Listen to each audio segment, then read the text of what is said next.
DiscerningHearts.com, in cooperation with the Oblates of the Virgin Mary, presents A Sister of St. Thérèse, Servant of God Léonie Martin, Bearer of Hope, with Father Timothy Gallagher. Father Gallagher is a member of the Oblates of the Virgin Mary, a religious community dedicated to retreats and spiritual direction according to the spiritual exercises of St. Ignatius of Loyola. He is featured on several series found on the Eternal Word television network. He's also the author of numerous books on the spiritual teachings of St. Ignatius of Loyola and the Venerable Bruno Lanteri, founder of the Oblates of the Virgin Mary, as well as other works focused on aspects of the spiritual life. A Sister of St. Thérèse, Servant of God Léonie Martin, Bearer of Hope, with Father Timothy Gallagher. I'm your host, Chris McGregor. Now, this is July 20th of this year, 1895, and she's 32, that she returns home, returns to live with the Guérins. 3 weeks later, the younger daughter of the Guérins, Marie, enters the Carmel in Lisieux. And I just wonder what this must have meant for Léonie. 3 times she's tried and failed. And here is this younger cousin now, just a few weeks later, after Léonie has returned in such humiliation, is leaving the home to enter the Carmel, what that must mean for her. At this point, too, Céline is already in the Carmel. And now in the following year, 1896, this is the next to last year of Thérèse's life. She has that hemorrhage of blood on Holy Thursday and Good Friday. This is the signal that her health is going to take a significant downturn. And Léonie will witness this through her visits to the Carmel as all of this unfolds. So she is living with her aunt and uncle, 33, 34 years and so on in these years. And she's struggling. She's very much loved by them. But their life was different than that of the Martins. They were much more socially active. And her uncle had come into a very rich inheritance at this point and had a very large property with a large mansion out in the country. And they would spend the summers there with all kinds of social activities and games and parties and things. And all of this was very hard for Léonie, who just never really felt at home in any of this and knew that the others saw her as not fitting well into this. So these are sad and painful years in the life of Léonie. She does her best, but it's difficult. So let's look at a letter written from Thérèse to Léonie. It's almost exactly a year after she has left the Visitation convent. Dear little Léonie, I would have answered your charming letter last Sunday if it had been given to me, but we are 5, that is, the 4 sisters and their cousin now are in the Carmel. And you know that I am the littlest, she's the youngest. So I run the risk of not seeing the letters until after the others, or else not at all. I saw your letter only on Friday, and so, dear little sister, I am not late through my own fault. Now, this is just invariable in Thérèse. Léonie will be wondering, why haven't I heard from Thérèse? And so she goes into some detail to explain this, so that Léonie will know that there was no lack of love for her involved in this. I am not surprised that the thought of death is sweet to you, since you no longer hold anything on earth. This is a theme throughout Léonie's letters, that the earth, as we've talked about this before, earth as exile, heaven as the homeland and the end of suffering. And I think it's quite easy to understand why Léonie would long for the end of this exile at this point in her life, when she seems to have reached a kind of dead end, and there seems to be no way forward. I assure you, and these next sentences are why I wanted to quote this letter. Sweet to you, since you no longer hold on to anything on earth. I assure you, look at the certainty with which Thérèse speaks. At this point, she is at the height of her sanctity and the depth of the richness of her doctrine. These are the years also in which she's writing the story of a soul. I assure you that God is much better than you believe. At one point, I took that sentence in the original French and wrote it out just so I could see it. Well, I'll complete it. I assure you that God is much better than you believe. He is content with a glance, a sigh of love. We can be afraid of God, sometimes when we look at just how imperfect we are, or, in mid-afternoon or toward the end of the day, you look back at how we've lived the day, and I wasted time there, and I missed that opportunity there, and my prayer was so sketchy. And somewhere on the margins of our spiritual consciousness is a sense that the Lord can't be very happy with this. Must be a little disappointed with me, and so on. And you can see Léonie living all of this very deeply at this point when she feels such a failure. And so Thérèse says, I assure you. And let's let her speak to the hearts of every one of us listening right now. I assure you that God is much better than you believe. It's not as hard as you think. He's not as critical as you think and criticizing as you think he is. He's not as quick to point out and to put his finger on faults and failures as you think he is. He's much better than you think he is. He is content with a glance, with a sigh of love. And I think that's really why this sentence struck me so much, because, all right, maybe I didn't do that well, but I can lift my heart to the Lord and just say, with all my failures and faults, you know that I really do want to love you. And he's content with that. That's all he's asking, with a sigh of love. And we can all do that. As for me, I find perfection very easy to practice. Remarkable. Well, we're at the heart of Thérèse here now. Perfection is her way of saying holiness or sanctity. As for me, I find perfection very easy to practice because I have understood that it is a matter of taking hold of Jesus by his heart. This is very deep in her doctrine. So she explains, look at a little child who has just annoyed his mother by flying into a temper or by disobeying her. I would ask, or I'd like to invite any mothers listening just to see how you respond to what Thérèse says here. So here's a little child who has just bothered or annoyed his mother. He's gotten into a temper, or sulking, or disobeyed or something. If he hides away in a corner in a sulky mood, and if he cries in fear of being punished, his mama will not pardon him, certainly not his fault. But if he comes to her, holding out his little arms, smiling and saying, kiss me, I will not do it again, will his mother be able not to press him to her heart tenderly and forget his childish mischief? However, she knows her dear little one will do it again on the next occasion, but this does not matter. If he takes her again by her heart, he will not be punished. And again, we could spend a long time on that. I assure you that God is much better than you think. At the time of the law of fear, before the coming of our Lord, the prophet Isaiah already said, again, as I say, you never go far without scripture in Thérèse. Speaking in the name of the King of Heaven, can a mother forget her child? Well, even if a mother were to forget her child, I myself will never forget you. What a delightful promise. And this was in the time of the law of fear, before Jesus came, she's saying. But we who are living in the law of love in the New Testament after Jesus came, how can we not profit by the loving advances our spouse is making to us? How can we fear him who allows himself to be enchained by a hair fluttering on our neck, these small little gestures of sacrifices and reaching out and so on, again quoting the Song of Songs. Let us understand then how to hold him prisoner, this God who becomes the beggar of our love. When telling us that it is a hair that can affect this prodigy, now she explains what the image means. He is showing us that the smallest actions done out of love, so there's the heart of the little way, are the ones that charm his heart. You, Léonie, can do that. And really, as a doctor of the church, she's saying that to every one of us. If we had to do great things, how much we would have to be pitied.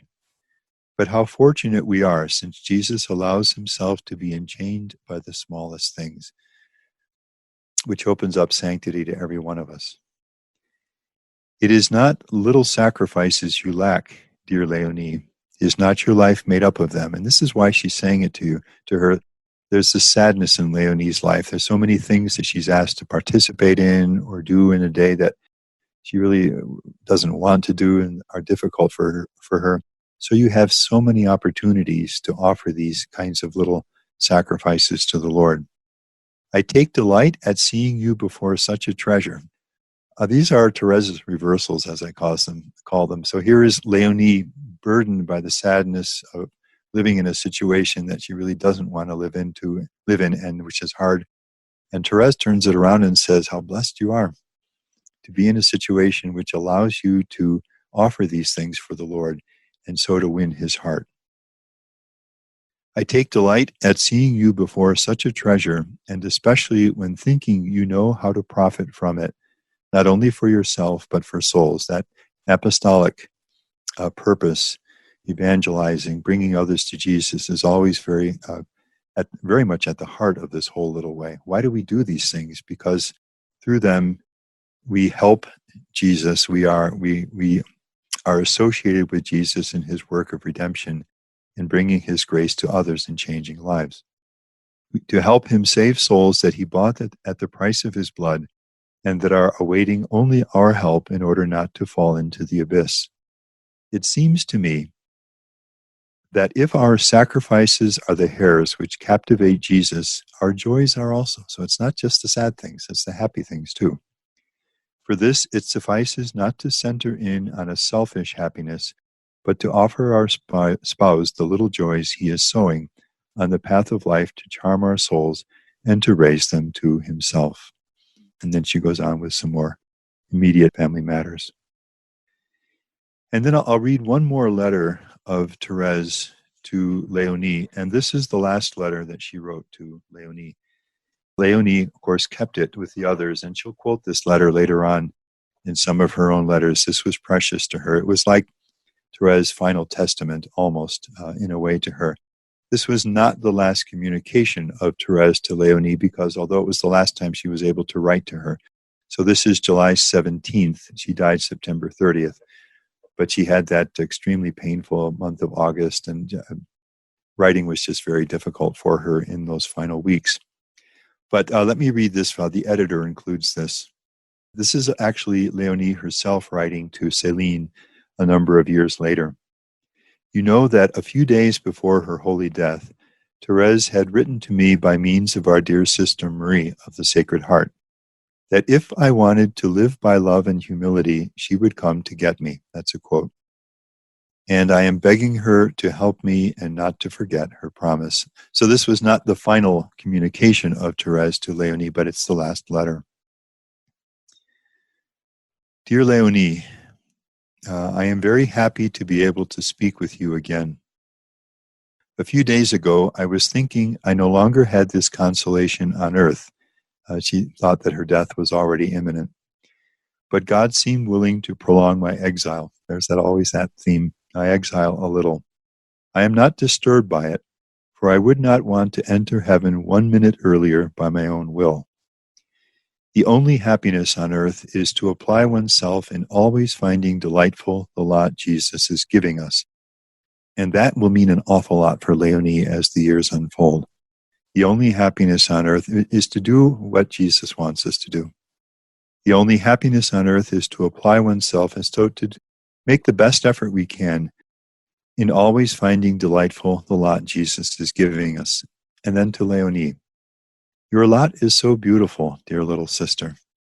This 33-year-old woman whose life seems so ended and over and sad. If you want to be a saint, this will be easy for you, since at the bottom of your heart the world is nothing to you. You can then, like us, that is your sisters in the Carmel, occupy yourself with the one thing necessary, Scripture always returns. That is to say, while you give yourself up devotedly to exterior works. So she is doing her best to reach out, to help, and so forth. While you're doing this, your purpose is simple, to please Jesus. So as we said before, that's the deep thing. To please Jesus, to unite yourself more intimately to him. You want me to pray in heaven to the Sacred Heart for you. Be sure that I will not forget to deliver your messages to him and to ask all that will be necessary for you to become a great saint. And she underlines a great saint. Adieu, dear sister. I would like the thought of my entrance into heaven to fill you with gladness, since I shall be able to love you even more, which is a lovely thought.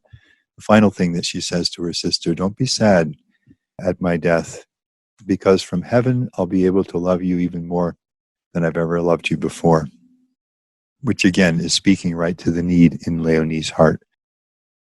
And then the rest then of this is Thérèse's own story, the final months, the last conversations, and then the moment of her death on September 30th, that powerful last glance that lasts about the length of a credo, as they say, when the sisters it's apparent to them that something supernatural is taking place, and that holy death which ends that holy life. So this is in September of 1897. In the following year, her sisters, especially Pauline, prepare the 3 manuscripts that put together have become the story of a soul. And they publish it on the first anniversary of her death. So this is September 30th, 1898. Their uncle actually finances the publication of 2,000 copies of this book, which is really how the whole saga of Thérèse after her death begins.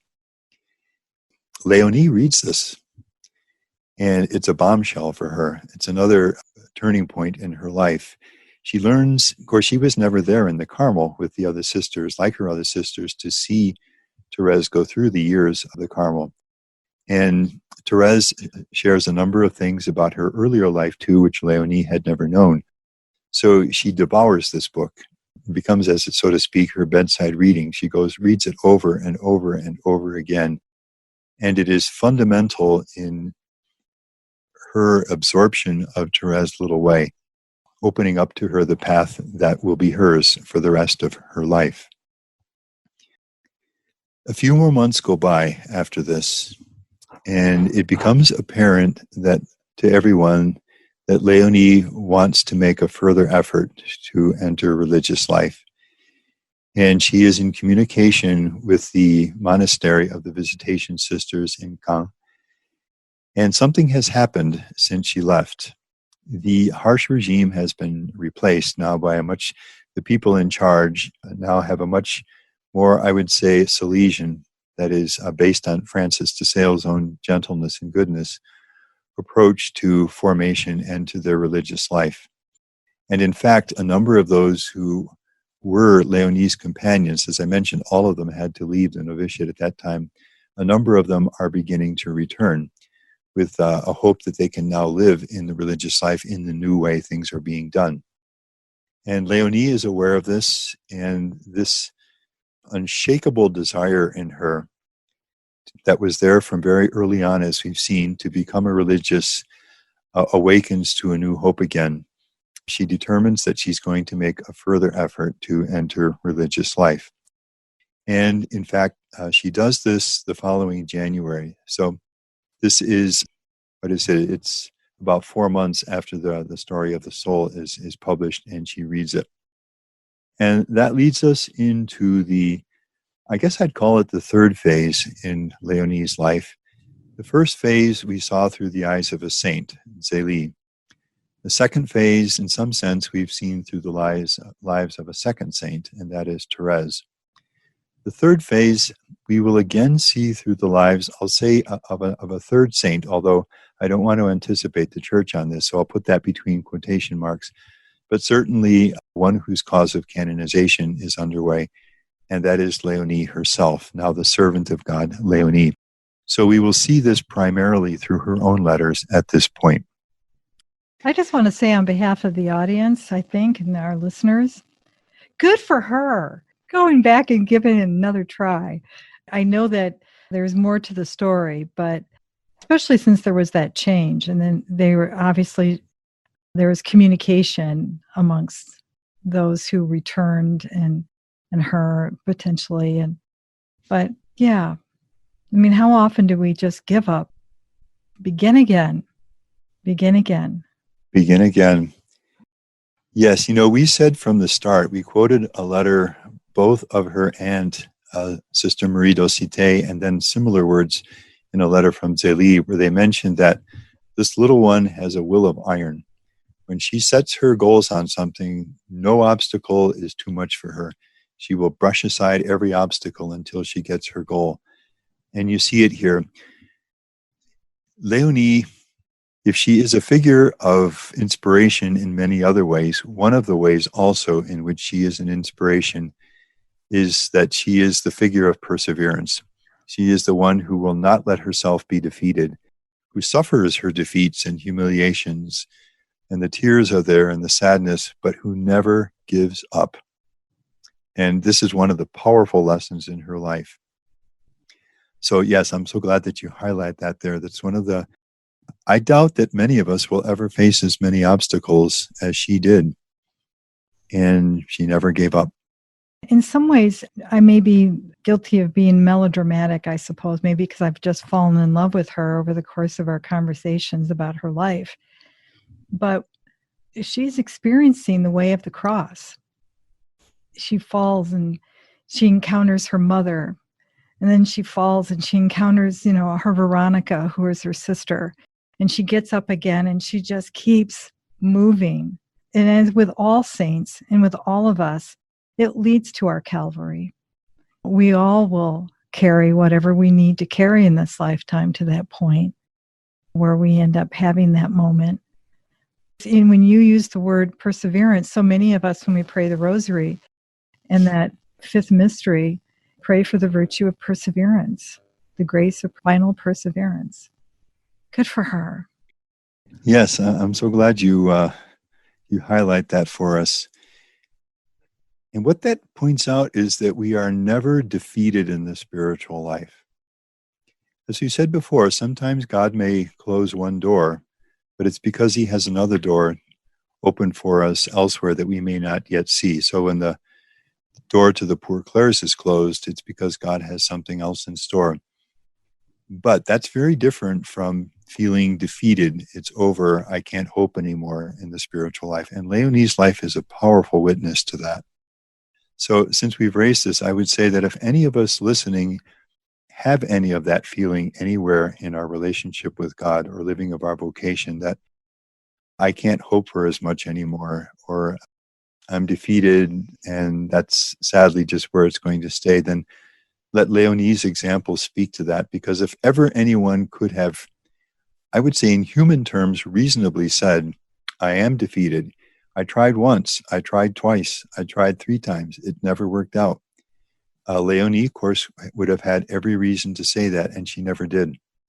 And so here we see her trying again for a 4th time. We'll continue this conversation with Father Gallagher in our next episode.